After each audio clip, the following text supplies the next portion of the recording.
Hello dear student, कैसे हैं आप सब। आई होप आप सब अच्छे होंगे। आपकी पढ़ाई भी बढ़िया चल रही होगी। जैसे कि आप जानते हैं, हम निर्मितिवाद कक्षा के बारे में जान चुके हैं या निर्मितिवाद के बारे में जान चुके हैं। तो आज हम उसकी विशेषताओं के बारे में जानेंगे। ठीक है, तो विशेषताओं के बारे में जानने से पहले यहाँ पे थोड़ा सा निर्मितिवाद कक्षा की टेक्निक के बारे में दे रखे कि हम क्या क्या तकनीकी उसमें यूज़ करते हैं। तो पहले हम थोड़ा सा उसके बारे में जान लेते हैं। हो सकता है कि हमारे 2 नंबर में पूछ ले, तो हम उसको मिस नहीं करना चाहते जो हमारी बुक में दे रखा है। ठीक है, तो उसके बारे में जान लेते हैं। उसके बाद हम डायरेक्ट चलेंगे विशेषताओं की ओर। तो सबसे पहले जान लेते हैं हम निर्मितिवाद कक्षा की हम क्या क्या टेक्निक उसमें यूज़ करते हैं। ठीक है, तो सबसे पहले हम जानते हैं कि निर्मितिवाद का मतलब क्या है। मैंने बताया था निर्मितिवाद मतलब निर्माण करना। किसका निर्माण करना? ज्ञान का निर्माण करना। तो निर्मितिवाद में ज्ञान का निर्माण करने के लिए क्या करते हैं, निर्मितिवाद अध्यापक जो है कई प्रश्न और समस्याओं का प्रस्तुतिकरण करते हैं। उनके बच्चों के सामने कई प्रश्न रखते हैं जिससे वो उत्तर ढूंढने की या कई समस्या रखते हैं जिसको सॉल्व करने की कोशिश करते हैं। और इसके बेस पे वो तब क्या करते हैं, विद्यार्थियों का मार्गदर्शन करते हैं। और उस मार्गदर्शन के लिए जो है वो 3 टेक्निक को अपनाते हैं, 3 तकनीकों को अपनाते हैं। जिसमें आपकी पहली तकनीकी है, एक मिनट, आपकी जो पहली तकनीकी है वो है, ये है शिक्षण प्रक्रिया की तकनीकी। पहली तकनीकी है इसमें पूछताछ तकनीकी, दूसरी हो जाती है बहुबुद्धि तकनीकी, तीसरी हो जाती है संयुक्त अधिगम तकनीकी। ठीक है, तीनों टेक्निक हमें बुक में दे रखी हैं।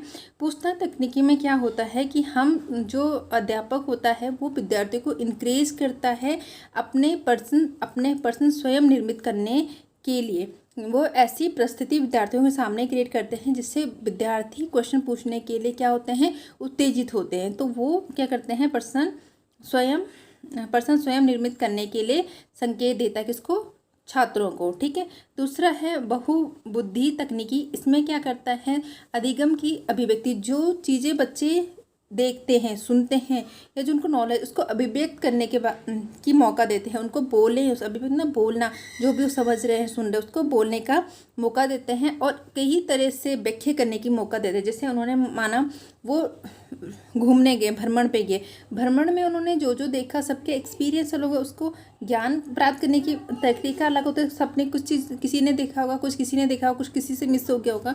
तो एक ही चीज़ को अलग अलग तरह से व्याख्या करने की भी उन्हें क्या देते हैं, आज़ादी देते हैं। ठीक है, अगला जो टेक्निक हो जाती है हमारी, वो है हमारी संयुक्त अधिगम तकनीकी। संयुक्त मतलब एक साथ मिलके हम क्या करते हैं, अधिगम लेते हैं। संयुक्त अधिगम कहाँ लेते हैं, हम अपने ग्रुप के बच्चों के, अपने क्लासमेट के साथ हम पढ़ते हैं।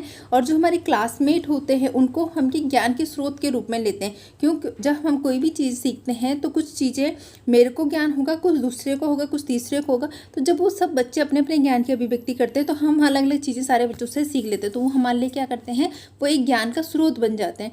तो सामूहिक कार्य को प्रोत्साहन दिया जाता है इसमें। और विद्यार्थी जो हमारे साथी जो होते हैं वो क्या होते हैं, हमारे लिए ज्ञान का स्रोत हो जाता है। तो ये 3 क्या थी, हमारी टेक्निक थी किसके बारे में, अधिगम निर्मितिवाद कक्षा के बारे में। या निर्मितिवाद कक्षा में हम 3 टेक्निक का यूज करते हैं। अब हम बात करते हैं, हमें जो क्वेश्चन पूछा गया है वो पूछा गया है विशेषता के बारे में। तो निर्मितिवाद कक्षा की जो विशेषता है, पहली विशेषता ये है कि इससे अधिगम का निर्माण होता है। जो लर्निंग होती है उसका निर्माण करते हैं। हम लर्निंग को सीखते नहीं है, रटते नहीं है, पढ़ते नहीं है, हम उसका निर्माण करते हैं। हम उसको क्या एक्सपीरियंस के थ्रू सीखने की कोशिश करते हैं। ठीक है, दूसरी जो विशेषता है निर्मितिवाद कक्षा में, जो अधिगम होता है वो सक्रिय होता है। सक्रिय होने का मतलब है कि उसमें जो विद्यार्थी होता है, विद्यार्थी का रोल ज़्यादा होता है। जनरली कक्षा में क्या होता है, अध्यापक सक्रिय रहता है, वो बोर्ड पे खड़ा होकर बता रहे हो, विद्यार्थी और देख रहे होते, सुन रहे होते, बस यही रहता है। बट नहीं, वहाँ पे जैसे एक्सपेरिमेंट करेंगे तो पूरे तरह से क्या होगा, बच्चा इन्वॉल्वमेंट होता है। जब एक्सपेरिमेंट होता है किसी तरह का, तो उसी तरह की निर्मितिवाद कक्षा होती है जिसमें विद्यार्थी पूरी तरह से क्या होता है, सक्रिय होता है। इसीलिए बोला गया कि अधिगम सक्रिय होता है। अधिगम का प्रतिबिंब होता है, अधिगम की एक इमेज बन जाती है। रटते नहीं, वर्ड नहीं होता, उसका एक इमेज हमारे सामने आती है। सहयोगी अधिगम होता है क्योंकि सारे समूह रूप से सीखते हैं और हमारे जो सहपाठी हैं वो हमारे लिए क्या करते हैं, वो हमारे लिए ज्ञान का एक स्रोत की तरह हमारे लिए काम करते हैं। ठीक है, अगला जो है वो है अधिगम जांच पर आधारित हो। जो भी हम सीखते हैं उसकी हम फिर से जांच पड़ताल करते हैं, उसके बारे में और ज़्यादा इंक्वायरी करते हैं, तो इसकी एक विशेषता है। दूसरी है कि प्रश्नों की जब खोजबीन की जाती है तो उससे हम और ज़्यादा पर्सन बनाते हैं। कोई क्वेश्चन है उसका हमें हल पता है, उसके बारे में और ज़्यादा कुछ खोजबीन कर रहे हैं, कुछ नए तरीके से सोच रहे हैं, तो हमारे सामने नए नए क्वेश्चन क्या होते हैं, बन के आते हैं। तो ये थी इसकी विशेषताएँ। हम इसको थोड़ा डिस्क्राइब भी कर लेते हैं, देख लेते हैं हमें किस तरह से डिस्क्राइब किया गया है बुक में। तो ये मैंने बता दिया इसकी विशेषताएं, ये इसकी तकनीकी हैं, आप एक बार फिर से अपने अकॉर्डिंग पढ़ सकते हैं। और अब हम इसकी विशेषता के बारे में देख लेते हैं किस तरह से डिस्क्राइब किया गया है। विशेषता की बात करें, पहला था कि अधिगम का क्या होता है, निर्माण होता है। तो निर्मितिवाद कक्षा में अधिगम का निर्माण किया जाता है, ना कि अधिगम को रटाया जाता है, उसको सिखाया जाता है। उनका बोलना है कि विद्यार्थी क्या खाली स्लेट नहीं है जिसमें कुछ भी लिख दिया जाए। विद्यार्थी जब स्कूल में आता है, मानो पहली बार कुछ स्कूल में औपचारिक रूप से सीख रहा है, तो उसमें कुछ ना कुछ उसका पूर्व ज्ञान होता है, कुछ ना कुछ उसने सीखा होता है। माना हम उससे स्वाद के बारे में पढ़ा रहे हैं, हम उससे खट्टा मीठा ऐसा स्वाद पता है कि कितने प्रकार के स्वाद होते हैं, क्या उसने कभी उस स्वाद लिए नहीं, उसका अनुभव नहीं, उसके पास अनुभव होता है, तो वो उसका पूर्व ज्ञान होते हैं, पूर्व विचार होते हैं, कुछ उसके बोध होते हैं। बोध के साथ ही वो नए ज्ञान में क्या करता है, प्रवेश करता है, तो अपने पुराने ज्ञान के साथ उसको जोड़ता है। तो नए ज्ञान के सर्जन के लिए क्या होता है, जिसका पुराना ज्ञान होता है वो एक कच्चे माल की तरह काम करते हैं या एक आधार की तरह काम करता है। इसलिए हम उसको कुछ रटा नहीं सकते, बल्कि हम उसे निर्माण करना है किसके बेस पे, जिसके पुराने अनुभव हैं, जिसका पुराना ज्ञान है, जो उसकी अंडरस्टैंडिंग लेवल है, उसके बेस पे। ठीक है, तो ये इसका पहला गुण हो जाता है। दूसरी जो इसकी विशेषता की बात करते हैं, तो दूसरी इसकी विशेषता है कि अधिगम निर्मितिवाद कक्षा में अधिगम क्या होता है, सक्रिय होता है। ठीक है, मतलब विद्यार्थी स्वयं के लिए नए बोध का सर्जन करते हैं। विद्यार्थी स्वयं के लिए अंडरस्टैंडिंग या नई जो चीज़ें सीखना है उसका सर्जन करते हैं, उसका निर्माण करते हैं, खुद ही नई नई चीज़ों को सीखते हैं। इस तरह से आप समझ सकते हैं। अधिगम प्रक्रिया विद्यार्थियों की संपूर्ण भागीदारी चाहती है। निर्मितिवादी कक्षा में जब अधिगम होता है तो निर्मितिवादी कक्षा कहते हैं कि जो हमारे विद्यार्थी हैं वो पूरी तरह से उसमें इन्वॉल्व होने चाहिए। ठीक है, अधिगम प्रक्रिया का आवश्यक भाग है विद्यार्थी अपनी क्रियाओं पर चर्चा करें, अपनी जो उनकी क्रियाएं जो भी कर रहे हैं उस पर चर्चा करें। विद्यार्थी स्वयं अपने लक्ष्य और मूल्यांकन के लिए साधन तय करें, जो उनका लक्ष्य उसको कैसे पाएंगे, उसका मूल्यांकन कैसे करेंगे, ये सब डिसाइड विद्यार्थी स्वयं करें, ना कि अध्यापक उनके लिए ये सब डिसाइड करें। जनरली क्या होता है, अध्यापक डिसाइड करते हैं, जो हमारे ट्रेडिशनल लर्निंग हमारे स्कूलों में चली आ रही है। ठीक है, ये इतनी बात होगी। नेक्स्ट बढ़ते हैं, अगला है हमारा अधिगम का प्रतिबिंब। अधिगम का क्या होता है, प्रतिबिंब होता है। विद्यार्थी अपनी अधिगम प्रक्रिया को स्वयं निर्मित करते हैं। वो अधिगम की जो प्रक्रिया, वो कैसे पढ़ाई करेंगे, किस साधन से करेंगे, वो स्वयं डिसाइड करते हैं। अपने अनुभवों का प्रतिबिंब करते हैं, उनका अब जो भी उनके अनुभव है, जब वो नई चीज़ें सीखते हैं उसका रिफ्लेक्ट करते हैं, पुराने अनुभव को याद करते हैं, नए ज्ञान को उसके साथ जोड़ने की कोशिश करते हैं। ठीक है, यह प्रक्रिया उन्हें अपने स्वयं के अधिगम का विशेषज्ञ बना जाती है। जब वो अधिगम करते हैं तो उन्होंने कैसे पढ़ा, क्या सीखा, किस तरह से सीखा, इस चीज़ के वो एक्सपर्ट बन जाते हैं। ठीक है, अध्यापक ऐसी परिस्थितियों का सर्जन करने में सहायक होता है जिसमें विद्यार्थी प्रश्न पूछने की प्रक्रिया सुरक्षित होते हैं। अध्यापक केवल वातावरण को बनाने में सहायक होता है या परिस्थितियों को बनाता है जहाँ पे विद्यार्थी अपने नॉलेज का सर्जन कर पाए। ठीक है, और अपनी ही प्रक्रियाओं में प्रतिबिंब होते हैं। ठीक है, यहाँ से देख लो, अध्यापक को ऐसी क्रियाओं का सर्जन करना चाहिए जो विद्यार्थियों के पूर्व ज्ञान और अनुभव का प्रतिबिंब, मतलब उसे परिस्थितियों का निर्माण करना है, लेकिन उसे ध्यान रहे कि परिस्थिति ऐसी होनी चाहिए जिससे बालक का पहले नॉलेज हो, कुछ उसके बारे में नॉलेज, कुछ अनुभव उसके पास पहले रहे हो। ठीक है, इसमें क्या सीखा गया है, कैसे सीखा गया है, इस बात पर क्या होता है, ध्यान दिया जाता है। ये बात बहुत इंपॉर्टेंट होती है इस प्रक्रिया में। ठीक है, अगला पॉइंट देख लेते हैं। अगला जो पॉइंट है वो है सहयोगी अधिगम। सहयोगी अधिगम मतलब सहयोग के द्वारा सीखना। निर्मितिवाद कक्षा विद्यार्थियों के सहयोग पर निर्भर होती है। कभी भी टीचर पढ़ा रहा है ऐसा नहीं, वो विद्यार्थियों के पूरे सहयोग पर बल देती है। अधिगम में सहयोग क्यों महत्वपूर्ण है, इसके कई कारण हैं, जिसका एक मुख्य कारण ये है कि विद्यार्थी केवल स्वयं सीखते ही नहीं हैं बल्कि अपने साथियों से भी सीखते हैं। विद्यार्थी जब कोई क्रिया करें तो स्वयं नहीं सीखते, अकेले नहीं सीख रहे, बल्कि आसपास उनके और साथी भी क्रिया कर रहे हैं, उनके कुछ मत होंगे, कुछ बोलेंगे, कुछ क्रियाएं करेंगे, कुछ एक्टिविटी करेंगे, तो उससे भी बालक सीखता है। तो इसलिए उन्होंने बोला है कि अधिगम कैसा होता है, सहयोगी होता है।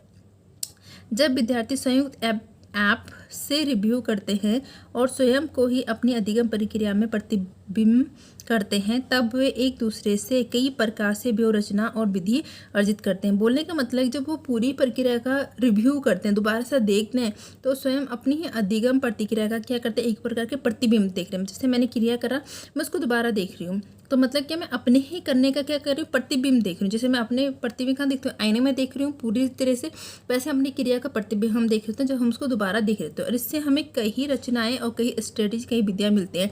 हमें ये पता चलता है कि हमने कैसे सीखा। अगर उसका परिणाम सही निकलता है तो हमारे लिए स्ट्रेटेजी का काम करती है, नहीं निकला तो हम उसमें चेंजेस कर सकते हैं। तो हमें इस तरह से हमारी स्ट्रेटेजी और विधियों के बारे में क्या होता है, पता चलता है। नेक्स्ट पॉइंट है, अधिगम जांच पे आधारित होता है। कैसे? निर्मितिवाद कक्षा में मुख्य क्रिया होती है समस्या का समाधान। निर्मितिवाद कक्षा में डायरेक्ट नॉलेज को पढ़ाया नहीं जाता। जैसे हमने धातु पढ़ाना तो डायरेक्ट ये नहीं कि धातु चमकीली होती है, धातु आवाज़ करती है, धातु विद्युत का सुचालक, नहीं, वहाँ समस्या का समाधान दिया। कोई चीज़ है क्या, ये आवाज़ कर रही है, तो हम एक्सपेरिमेंट करेंगे, समाधान निकालेंगे। क्या इससे विद्युत पास हो सकते हैं, तो हम वहाँ एक्सपेरिमेंट करेंगे, हम उसको समाधान निकालेंगे उस चीज़ की। इस तरह से होती। तो जब हमने समस्या का समाधान निकालना है तो हम क्या करेंगे, उसमें जांच पड़ताल करेंगे। तो हम जांच विधि का यूज़ करते हैं। हम उसमें बहुत सारे क्वेश्चन पूछते हैं या बहुत सारे एक्सपेरिमेंट करते हैं। तो इस तरह से हम अपने टॉपिक को लिख सकते हैं। इस किसी प्रकरण का जांच पड़ताल करना, वहाँ निष्कर्ष निकलता है और उन निष्कर्षों को पुनः विचार किया जाता है। मतलब जब हम समस्या का समाधान करते हैं तो हम कुछ विधियों कुछ जांच विधियों का यूज करते हैं। हम जो टॉपिक हमें दे रखा है उसकी पूरी तरह से जांच पड़ताल करते हैं, फिर हमें कोई निष्कर्ष निकालता है और उस निष्कर्ष से क्या हमारा एक विचार बनता है, कोई विचार हम बना लेते हैं। ठीक है, ये हो गया। अगला जो है हमारे पास वह है पर्सनों की खोजबीन से और अधिक प्रश्न बनते हैं। जैसे हम समस्या का समाधान करें तो हम कोई पर्सन की खोजबीन करते हैं, किसी चीज़ की पड़ताल करते हैं, तो उसके बाद हम उससे क्या होता है, और ज़्यादा क्वेश्चन हमारे पास सामने आते हैं। कैसे होता है, जैसे कि हमारे पास पुराना कोई विचार है, पुराना कोई फैक्ट है, तो गलत भी हो सकता है, ज़रूरी नहीं है। हमारे पास एक ऐसा फैक्ट था कि विद्युत धातुएँ क्या होती हैं, विद्युत की सुचालक होती है। ठीक है, सही है, मोस्टली केस में लिखी। कुछ धातुएं विद्युत की कुचालक भी होती हैं। तो मतलब वहाँ पे क्या हो गया, हमारा जो पुराना नॉलेज था, ये पुराना जो विचार था वो गलत सिद्ध हो गया। तो ऐसा हो सकता है। तो हमारे पुराने विचार गलत सिद्ध हो सकते हैं या नए अनुभवों की व्याख्या के लिए अपर्याप्त हो सकते हैं, या नए अनुभवों की व्याख्या के लिए, जैसे कि कुछ हमने टेस्ट करा तो उस धातु से विद्युत क्या नहीं हुई, पार नहीं हुई, जैसे क्या हो गया।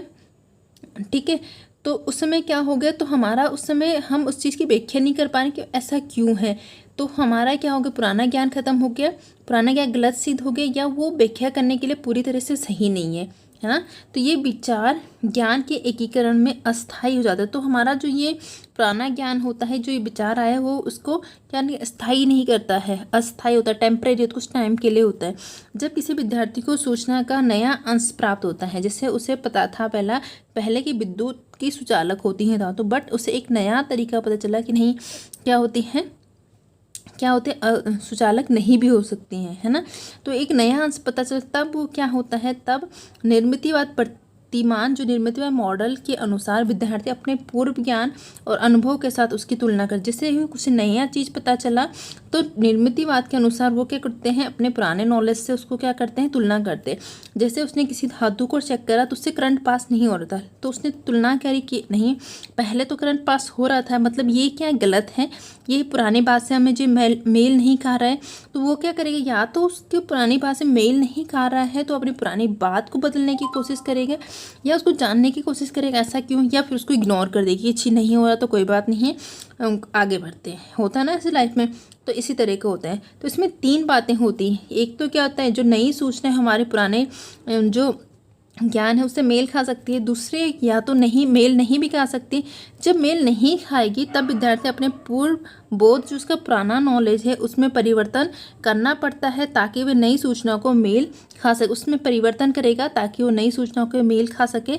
और यहाँ एक कठिन कार्य, जैसे मैंने एग्जाम्पल दिया, धातु सुचालक होती है, नए एक्सपेरिमेंट में सुचालक नहीं निकली तो उसे चेंज करना पड़ेगा, धातु विद्युत की सुचालक होती है।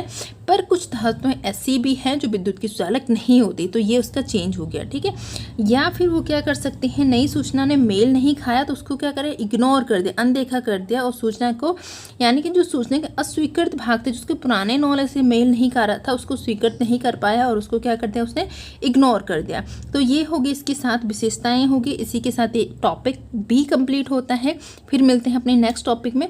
और आपको अगर इस पे पेपर फर्स्ट में कंटिन्यू वीडियो चाहिए तो प्लीज़ मुझे कमेंट्स में बताइए, ताकि मैं बना सकूं, क्योंकि मैं डिसाइड नहीं कर पा रही हूँ इसमें बनाऊं या नहीं ना बनाऊं।